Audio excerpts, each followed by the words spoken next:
Y hoy vamos a hablar sobre otra persona, aunque ahora no quiero entrar directamente diciendo ya lo que yo creo, sino vamos a verlo desde la Biblia, vamos a hacer un estudio inductivo. Bien, leyendo los textos ya vamos a llegar a una conclusión. Pero hemos hablado de la persona de Jesucristo y hoy quiero hablar sobre el Espíritu Santo. Bien. ¿Quién es o qué es? Y lo dejo como la pregunta, bien, porque hay muchas teorías por ahí. Y ahora vamos a ver y qué implica para nosotros, ¿sí? Así que lo primero que quiero que veamos son varios textos que van a hablar sobre el Espíritu Santo y sobre estos textos vamos a llegar a una conclusión, nosotros aquí, ahora en grupo, ¿bien? Así que si alguien puede buscar Romanos 8:27 y otra persona puede buscar 1 Corintios 2, del 10 al 11. Perdón, me he ido ya muy rápido. Hechos 13, 2, perdón. Se me había pasado la página sola. Hechos 13, 2, primero. Sí. Otra persona sí puede buscar Apocalipsis 2:7, Hechos 13, 2, Apocalipsis 2:7 y Hebreos 3:7. Esos tres. Hechos 13, 2, Apocalipsis 2:7 y Hebreos 3:7. ¿Alguien tiene Hechos 13, 2? Bien, Franklin, ahí con voz de arcángel y trompeta de Dios. Ministrando esto al Señor y ayudando, dijo el Espíritu Santo: apártame a Bernabé y a Saulo para la obra a que lo he llamado. Muy bien, dice, ministrando esto al Señor y ayudando, dijo, ¿quién? El Espíritu Santo. Dijo el Espíritu Santo. Bien, lo dejamos ahí. Apocalipsis 2:7. El que tiene oído, oiga lo que el Espíritu dice a las iglesias. Muy bien, perdón, sigue. Al que venciere, le daré a comer del árbol de la vida, el cual está en medio del paraíso de Dios. Muy bien, oiga lo que el Espíritu dice. Bien, seguimos. Hebreos 3:7. ¿Quién tiene Hebreos 3:7? Por lo cual, como dice el Espíritu Santo, si oyereis hoy su voz. Muy bien. ¿Cómo qué? Como dice el Espíritu Santo. Bien, en base a tres textos donde habla de que dijo el Espíritu Santo dice y dice el Espíritu Santo. ¿Podemos deducir que el Espíritu Santo habla? ¿Sí o no? ¿Alguien tiene alguna duda? Bien, hay tres textos donde dice que el Espíritu Santo dice. ¿Bien? Dijo. Dice el Espíritu Santo. Muy bien, seguimos. Ahora me gustaría que buscara alguien Juan 14:26. Otro que buscara Nehemías 9:20. ¿Alguien tiene Juan 14:26? Adelante. Mas el Consolador, el Espíritu Santo, a quien el Padre enviará en mi nombre, Él os enseñará todas las cosas y os recordará todo lo que yo os he dicho. Muy bien. Quiero destacar que dice Él os enseñará. Ese Él es algo personal. ¿Sí o no? Si yo digo Juan y luego digo Él vendrá, ¿de qué estoy hablando? De una persona, ¿no? Bien, vamos a dejarlo ahí. Seguimos. Y dice os enseñará y os recordará. Estos son verbos también. Muy bien, Nehemías 9:20. ¿Quién tiene Nehemías 9:20? Ese cuesta más de encontrar y nadie lo buscó. Venga, Sarai. Y enviaste tú tu buen espíritu para enseñarles, y no retiraste tu maná de su boca, y agua les diste para su sed. Muy bien, enviaste tu buen espíritu para enseñarles. Muy bien, en base a estos textos, ¿podríamos decir que el Espíritu Santo enseña? ¿Sí o no? Amén. ¿Recuerda? Muy bien, de momento estamos viendo que habla, que enseña, que recuerda. Seguimos. Romanos 8:14, venga, Ever, rápido ahí. Te has quedado con las ganas antes. Romanos 8:14 y otro puede buscar Juan 16:13. Porque todos los que son guiados por el Espíritu de Dios, estos son hijos de Dios. Muy bien, son guiados por el Espíritu de Dios. Muy bien, ¿qué dice Juan 16:13? Pero cuando venga el Espíritu de verdad, Él os guiará a toda la verdad, porque no hablará por su propia cuenta, sino que hablará todo lo que oyere y os hará saber las cosas que habrán de venir. Muy bien, de nuevo aparece ese él, ¿sí o no? Ahí está. Él, con acento. Él os guiará. Muy bien, en base a estos textos podríamos decir que el Espíritu Santo guía, ¿sí o no? Amén. Bien, si alguien no está de acuerdo, levanta la mano y aquí lo debatimos. Seguimos leyendo otros textos. Muy bien. 1 Corintios 12, 11. ¿Alguien lo tiene por ahí? 12. 1 Corintios 12, 11. Pero todas estas cosas las hace uno y el mismo Espíritu, repartiendo a cada uno en particular como Él quiere. Muy bien. Amén. Dice, repartiendo cada uno como, otra vez aparece ese él. Como él quiere. Cuando alguien quiere algo es que puede tomar decisiones, ¿no? Tiene voluntad, tiene gustos, ¿sí o no? Como él quiere. Muy bien. Romanos 8, 27 y 1 Corintios 2, 10 y 11. Mas el que escudriña los corazones sabe cuál es la intención del Espíritu, porque conforme a la voluntad de Dios intercede por los santos. Muy bien. Podríamos haber leído también el 26, que es más claro, que está hablando sobre el Espíritu Santo, ¿bien? Y habla de que Él intercede por los santos. Muy bien. 1 Corintios 2, 10 y 11.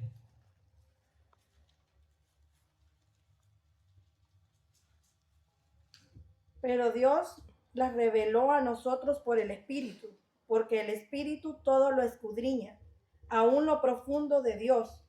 Porque ¿quién de los hombres sabe las cosas del hombre, sino el Espíritu del hombre que está en él?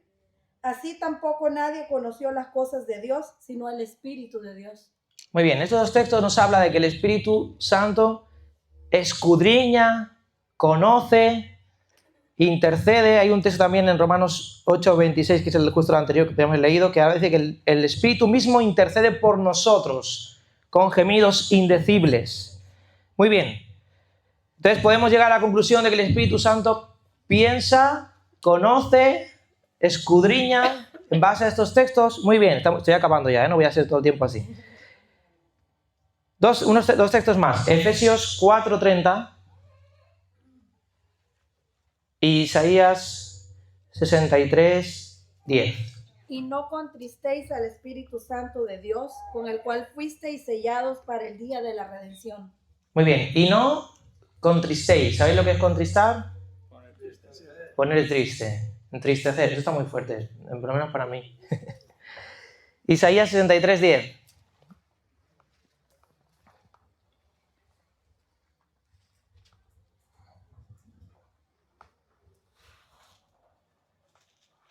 Mas ellos fueron rebeldes e hicieron enojar su Santo Espíritu, por lo cual se le volvió enemigo y él mismo peleó contra ellos. A ver, ¿qué versión tienes? ¿Reina Valera? Isaías 63:10. A ver, vuelvo a repetir, perdón. Si me equivoco. Mas ellos fueron rebeldes, ¿Sí? hicieron enojar. Sí, correcto. Hicieron enojar su Santo Espíritu, muy bien. O sea, le hicieron enfadar, es decir, hemos visto que se entristece y que también se puede enojar. Muy bien. Y el último, Juan 15:26 y Romanos 8:16. Pero cuando venga el Consolador, a quien yo os enviaré del Padre, el Espíritu de verdad, el cual procede del Padre, Él dará testimonio acerca de mí. Muy bien, aparece otra vez Él y dará testimonio. Y Romanos 8:16 dice, el Espíritu mismo da testimonio a nuestro espíritu de que somos hijos de Dios. Es decir, que Él da testimonio. Él testifica acerca de Jesús y da testimonio que nosotros somos hijos de Dios. Bien, y dos textos más que yo digo rápido. Hechos 8:29 dice que el Espíritu dijo a Felipe, acércate y júntate a ese carro. Es decir, Él llama y comisiona Y en Hechos 16, 6, 7 dice, les fue prohibido por el Espíritu Santo hablar la palabra en Asia. Es decir, que él también prohíbe. ¿Bien? Él guía, envía y dice cómo tienen que hacerse las cosas. Por tanto, en base a todo esto hemos visto que él habla, enseña, guía, decide, siente, escudriña, intercede, da testimonio y manda o incluso dice que no. En base a todo esto, alguien que tenga estas características, ¿qué sería? ¿Estás segura? ¿Una persona? ¿No puede ser una cosa? ¿Ni una fuerza? ¿Ni un ente abstracto? ¿Por qué? Porque tiene características de persona, que nosotros adjudicaríamos a un humano. Por tanto, llegamos a la conclusión de que el Espíritu Santo es una persona. ¿Estamos todos de acuerdo aquí? ¿Sí? Muy bien. El Espíritu Santo es una persona. Y en base a esto ahora vamos a ver, y ya empiezo un poquito más a predicar, que no solamente es una persona, sino que es una persona divina. Pero ¿por qué quiero poner esto en relieve? ¿Por qué quería empezar por aquí? Porque lo que más confunde a todos es el hecho de que el Espíritu Santo se manifiesta como muchas cosas. El Espíritu Santo descendió en forma de paloma. Cuando vino en Pentecostés, de repente había llamas de fuego, sopló un viento.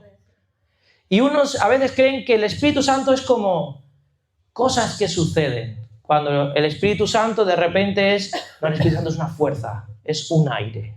Es el fuego. No, el Espíritu Santo es unas lenguas. El Espíritu Santo, no. Esas son manifestaciones del Espíritu Santo. Porque cuando tú tienes en contacto con esta persona, que vamos a ver que es una persona divina, ¿cómo lo experimentamos nosotros que somos humanos? Pues de alguna forma, ¿no? Unos sienten un temblor, otros sienten un fuego, otros sienten que se ponen nerviosos, que no pueden parar de danzar, otros sienten una paz impresionante. Hay muchas formas donde el Espíritu Santo se revela y hay manifestación, pero el Espíritu Santo no es nada de eso. El Espíritu Santo es una persona y ahora vamos a ver que es una persona divina. Y esto es importante que sepamos que es una persona porque uno de los ataques más grandes y uno de los condicionamientos más grandes que puede tener un cristiano es pensar que el Espíritu Santo es simplemente una fuerza. Porque si pensamos de esta manera, vamos a creer que es simplemente como que un soplo de Dios en un momento dado, o algo que Dios nos empuja en un momento dado y ya está. Pero nos va a condicionar nuestra vida cristiana grandemente. Así que vamos a seguir. Y quiero hablar sobre la deidad del Espíritu Santo. Y mirad, en Hechos 5, Hechos capítulo 5, versículo 3, 4, dice, está hablando sobre Ananías y Zafira, que han vendido un terreno y os han dicho que hay una cantidad y no era, y intentaron engañar a los apóstoles. Y entonces Pedro les dice, ¿por qué llenó Satanás tu corazón para que mintieses? ¿A quién? Al Espíritu Santo. Y dice, no has mentido a los hombres, sino a Dios. ¿Bien? ¿A quién habían mentido? Al Espíritu Santo. Y Pedro dice, no has mentido a los hombres, sino a Dios. Además, hay textos donde equiparan el Espíritu Santo al Padre y al Hijo, que ya vimos que el Hijo era Dios. Esto ya quedó claro en el anterior estudio. Si te lo perdiste, míralo. Dice en Mateo 28, 19, bautizándolos en nombre del Padre, del Hijo y del Espíritu Santo. Y vemos que aquí lo pone todo por igual, ¿sabes? No es de los tres. Cuando habla del Espíritu Santo, por ejemplo, en Hebreos 9, 14, dice, Cristo por el Espíritu eterno se ofreció a sí mismo. Luego, este atributo de eterno, que se le atribuye ¿a quién? ¿Quién es el eterno? Dios. Y vimos que Jesús también era desde el principio, no tenía principio tampoco Jesús, y aquí de repente el Espíritu Santo también es eterno. Una característica que es divina. Además vemos que el Espíritu Santo es omnipresente. Por ejemplo, Salmo 139, 7, 8 dice, ¿a dónde me iré de tu espíritu y dónde huiré de tu presencia? Y empieza a decir sitios, si me voy aquí, ahí estás tú, si voy allá, ahí estás tú. El Espíritu Santo es omnipresente. En 1 Corintios 2:10, que ya hemos leído, y 11, hemos visto que el Espíritu Santo todo lo escudriña aún lo profundo de Dios, es decir, es omnisciente, todo lo sabe. Y una característica que es tan obvia que la decimos siempre y no nos damos cuenta, el Espíritu Santo es santo. ¿Y cuál es la característica principal de Dios? Que es santo. Por tanto, tiene características divinas. Además, el Espíritu Santo realiza obras que solo Dios puede hacer. Por ejemplo, dice que el Espíritu de Dios se movía sobre la faz de las aguas. En el comienzo, ya en el inicio, ahí estaba el Espíritu Santo de Dios. Dice Job 33:4, el Espíritu de Dios me hizo y el soplo del Omnipotente me dio vida. Da vida espiritual. Dice Romanos 8:11 que el Espíritu dará vida también a vuestros cuerpos mortales. ¿Quién puede dar vida? Solo Dios. El Espíritu Santo regenera, es decir, es el que produce el nuevo nacimiento. Juan 3:5-6 dice, el que no naciere del agua y del Espíritu no puede entrar en el reino de Dios. Es decir, el que da vida espiritual es el Espíritu Santo. Es más, el Espíritu Santo ha sido llamado Señor en el Nuevo Testamento. 2 Corintios 3:17 dice, porque el Señor, que es el Kyrios, el que siempre se le ha atribuido a Jesús o incluso a Yahvé en el Antiguo Testamento, el Señor es el Espíritu. Esto dice 2 Corintios 3:17. El Espíritu Santo recibe honra y respeto divino hasta el punto de que Jesús dice que en Mateo 12:31-32 que la blasfemia contra el Espíritu Santo no será perdonada. Entonces, ¿cuál es lo más grande a lo que se le puede ofender? A Dios mismo. Entonces, la blasfemia contra el Espíritu no le será perdonada. El Espíritu Santo habita en el templo de Dios. ¿Que quién es el templo de Dios? Nosotros. Entonces, si habla de que nosotros somos el templo de Dios, es decir, la casa de Dios, ¿y quién habita en nosotros? El Espíritu Santo, que es Dios. Muy bien. Y quiero llegar a la conclusión en Juan 14, dice, Juan 14:15 dice, si me amáis, guardad mis mandamientos, y yo rogaré al Padre y os dará otro consolador, otro paracletos, que esté con vosotros para siempre. El Espíritu de verdad, al cual el mundo no puede recibir porque no lo ve ni lo conoce, pero vosotros le conocéis porque mora con vosotros y estará en vosotros. Y ahora vamos a usar un poquito de lógica y de gramática. Dice, si dice otro consolador, ¿por qué dice otro? Porque ya había uno. Muy bien, ¿y quién era? Él. Es decir, está equiparando el Espíritu Santo a Él. ¿Sí o no? Desde lógica, si yo digo, vendrá otro pastor, ¿por qué? Porque ya hay uno, ¿y quién? Yo. Entonces vendrá otro, ¿no? Pues si vendrá otro consolador es porque es otro igual a Él.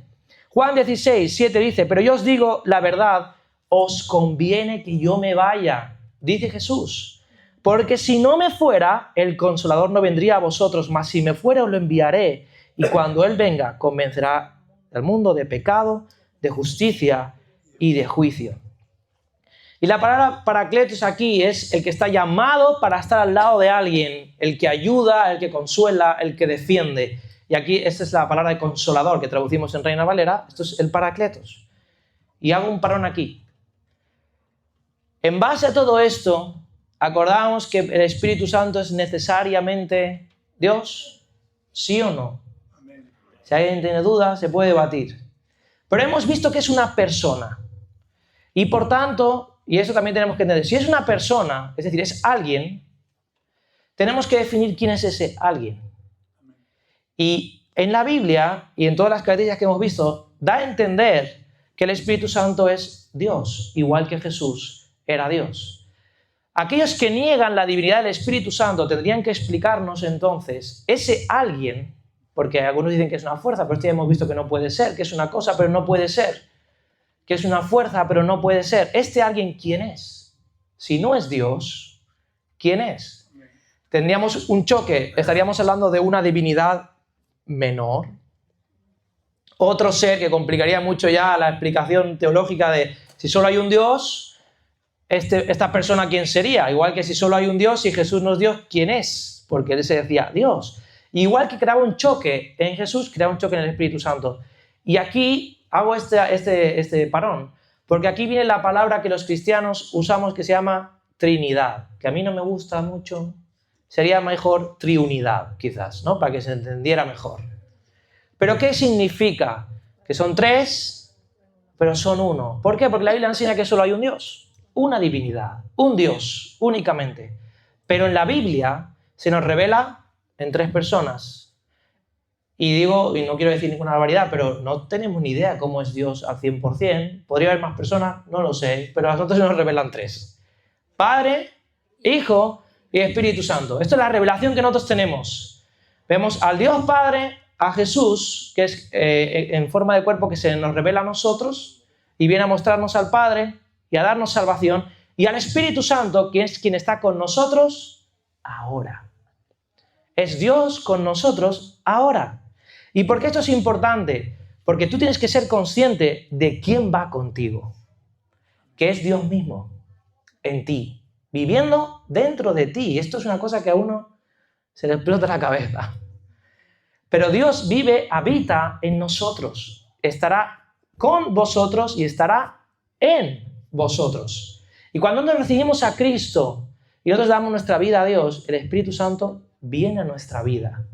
Y entonces el Espíritu Santo, que es la persona de la divinidad que está en nosotros, viene a hacer algo en nuestra vida. Y vamos a ver qué funciones viene a hacer.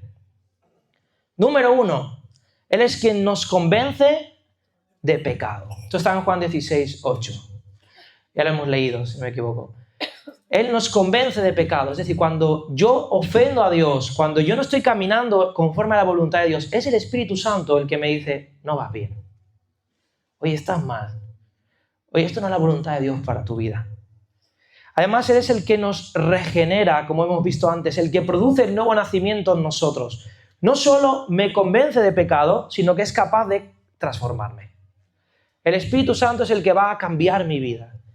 Y hay tantas veces que luchamos con tantas cosas y decimos, es que yo no puedo cambiar. Y es que tú no puedes cambiar. Yo tampoco puedo cambiar. Por nosotros mismos no podemos, pero la persona de la divinidad que habita en ti y está contigo, sí te puede transformar. ¿Qué es lo que tenemos que hacer? Permitir que Él obre en nuestra vida, darle el control a Él para que Él pueda hacer. Y entonces en Juan 3:5-6 y en Tito 3:5 también habla de esto, de que Él nos transforma, Él nos cambia, Él puede hacer en nuestra vida. Número 3, Él no solamente hace y se va, Él habita en nosotros. Él es quien cumple esta promesa de que yo estaré con vosotros todos los días hasta el fin del mundo. Es decir, cuando tú te levantas por la mañana, Él está contigo. Mientras duermes, está contigo. Cuando estás comiendo, cuando estás haciendo la guardia de 24 horas, está contigo. Cuando uno está en medio de problemas y no tiene qué hacer, ni sabe cuál es la respuesta, Él está contigo. Y esto es algo que, si somos conscientes de esto, viviríamos agradeciendo todo el tiempo. Dios mismo está con nosotros. No estás solo nunca, porque Él está contigo. Y estando Él conmigo, dice que Él nos guía a toda verdad. Lo hemos leído en Juan 16:13. Él nos guiará a toda verdad. Por tanto, si yo creo esto, ¿qué es lo que tengo que hacer? Tengo que preguntarle. ¿Qué debo hacer en esto? Porque me va a guiar en toda verdad. Cuando yo voy a leer la Biblia, y hay mucha gente que me dice, es que no entiendo. O incluso es que yo no sé qué tengo que hacer. O hay cosas que suceden que nos crean dudas. ¿Qué tengo que hacer? Acude al Espíritu Santo. Guíame a toda verdad. Yo quiero entender, cuando leo tu palabra, quiero entender lo que tú tienes para mí. Cuando yo estoy ante una encrucijada, una decisión, yo quiero saber cuál es tu voluntad para mí. Y hay textos en la Biblia que nos enseñan que si nosotros vamos a Dios a pedirle el Espíritu Santo o a pedirle algo a Él, Él no va a darnos cosas malas. Si tú buscas su voluntad, Él no te va a engañar, no va a permitir que el enemigo meta cizañas. Si tú vas con corazón sincero y le dices, guíame, y lees la palabra de Dios y buscas su voluntad, Él te va a guiar a toda verdad. Nos da poder para vivir la vida cristiana. Y en Efesios, cuando habla de andar en el Espíritu Santo, y luego dice, no satisfagáis los deseos de la carne. Si yo camino en el Espíritu Santo, Él me va a dar la capacidad de poder vivir esa vida que Dios tiene para mí. También dice, recibiréis poder. ¿Qué es capacidad? Cuando haya venido sobre vosotros el Espíritu Santo y me seréis testigos. ¿Cómo voy a poder ser testigo a los demás? ¿Cómo es posible que yo pueda ser luz y yo pueda ser testimonio a los demás? Porque el Espíritu Santo está en mi vida. ¿Cuándo no lo consigo? Cuando vivo una vida religiosa. Cuando yo soy un buen evangélico. Ahí incluso igual espanto a la gente. Y no puedo ser luz, ni tengo la capacidad de vivir conforme a la palabra de Dios, pero cuando el Espíritu Santo está y gobierna mi vida, yo tengo el poder para vivir la vida cristiana. Es más, el Espíritu Santo es quien produce el fruto en mi vida. Porque cuando hablamos, dice el fruto del Espíritu. Si es fruto del Espíritu, no es fruto de Dani, ni de Sarai, ni de Juan. Es el fruto del Espíritu. Por tanto, es Él el que produce el fruto en mí. ¿Conocéis cuál es el fruto? Gálatas 5, 22, 23 dice amor, gozo, paz, paciencia, benignidad. Esto se acabó. Bondad, fe, mansedumbre y templanza. Y estas características que según cómo sea nuestro carácter, uno puede decir, bueno, a mí se me da mejor esto o se me da mejor lo otro. Pero este fruto, que si os dais cuenta, es un fruto en singular. No son frutos. Pues si fueran frutos, uno diría, bueno, es que yo tengo la manzana madura y la pera no tanto. No, no, no. Es uno solo. Y cuando el Espíritu Santo habita en mí, todo esto se tiene que ver y se tiene que desarrollar y tiene que crecer porque Él está en mí. Y yo no puedo dar frutos separados de Él. Dice Jesús, separados de mí, nada podéis hacer. Y estamos hablando de que es el mismo, es Dios. Y por tanto, si yo vivo de espaldas al Espíritu Santo, ignorando su presencia en mi vida, es complicado que yo dé este fruto. Pero si yo cultivo mi relación con el Espíritu Santo y vivo apegado a Él, este fruto va a aparecer. Y no es algo que yo produzco, es algo que sucede. De repente tengo amor, tengo gozo que no entiendo, tengo una paz que sobrepasa todo entendimiento, soy capaz de soportar con paciencia situaciones que antes me exasperaban. Tengo benignidad y bondad, es decir, me comporto con bondad, con ganas de bendecir a los demás. Tengo una fe inquebrantable, tengo mansedumbre, tengo dominio propio. Y todo esto se produce cuando yo cultivo la relación con el Espíritu Santo. Y acabo con algunas cosas prácticas. Si el Espíritu Santo es una persona que habla, ¿será necesario que yo aprenda a escucharla? Amén. ¿Y cómo escuchamos al Espíritu Santo? A veces pensamos que el Espíritu Santo habla así como una voz, así que va por el aire y a ver si yo la capto. Y no digo que no pueda suceder. Bien, que el Espíritu Santo hable con voz audible, el Espíritu Santo es Dios, puede hacer cualquier cosa. Pero necesito alimentarme de la palabra de Dios, porque dice, Él os recordará lo que yo os he dicho. ¿Cómo me va a recordar la palabra de Dios si yo no la conozco? Un poco difícil, ¿no? Por tanto, si yo me alimento de la palabra, habrá un momento dado donde yo tengo una necesidad y de repente hay una palabra de Dios que llega a mi vida a través del Espíritu Santo y me dice, aquí está esta palabra. Una palabra rema.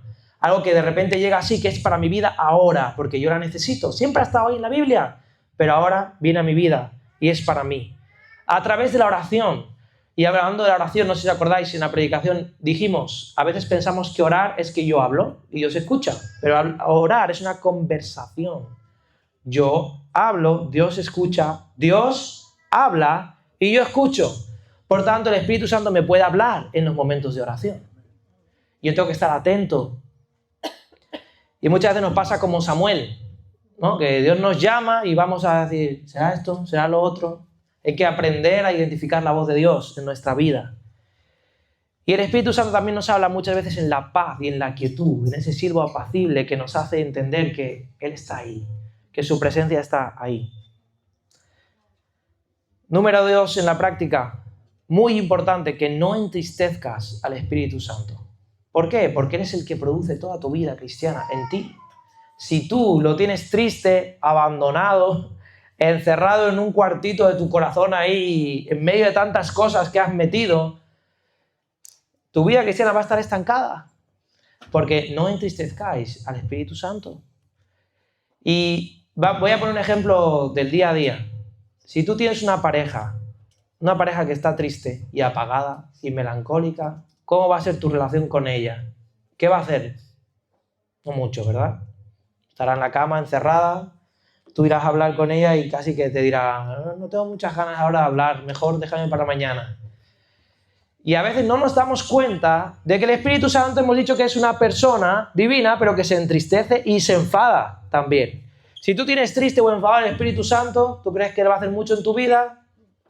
Pues no le va a apetecer mucho, ¿eh? Hasta que tú vayas y quieras reconciliarte con Él y recuperar esa relación con Él. Por tanto, no entristezcamos al Espíritu Santo, es decir, que nuestra vida sea una vida que le agrade, una vida que le llene de orgullo, una vida que le permita obrar en nosotros. Número 3, depende de Él y no de tus fuerzas. Encomienda al Señor tu camino todos los días. Permite que sea Él obrando en ti. Encomiéndale tus cosas, tus decisiones, pregúntale. Número 4, pide su llenura diariamente. Y el otro día hablábamos sobre la nueva vida y hablamos como el viejo hombre y el nuevo hombre en un discipulado y veíamos cómo hay una lucha, ¿no? Si yo estoy lleno del Espíritu Santo, es decir, vamos a suponer un vaso que esté lleno de algo, ¿cabe algo más? No. Una caja que está llena, tú intentas meterle más cosas y no cabe. Por tanto, si yo me lleno del Espíritu Santo, cuando el enemigo venga a meter otras cosas, ¿qué va a pasar? No hay espacio, no cabe. El parking está lleno. Y yo voy a estar lleno del Espíritu Santo y todo lo demás se va a quedar fuera.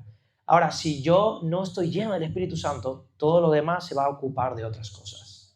Por tanto, busquemos la llenura del Espíritu Santo diariamente. Por tanto, hemos visto que el Espíritu Santo es una persona divina, es Dios, que vive en nosotros, que nos guía, nos consuela y nos fortalece, que nos capacita para vivir como verdaderos creyentes. Y dice Gálatas 5:25, dice, si vivimos por el Espíritu, andemos también por el Espíritu. Es decir, si es el Espíritu Santo el que nos ha dado vida, no volvamos a caminar en la carne como antes, caminemos en el Espíritu. Y lo dejo aquí y seguiré el viernes que viene hablando sobre los dones del Espíritu Santo y hablando sobre lo que el Espíritu Santo puede hacer en nosotros. ¿Sí?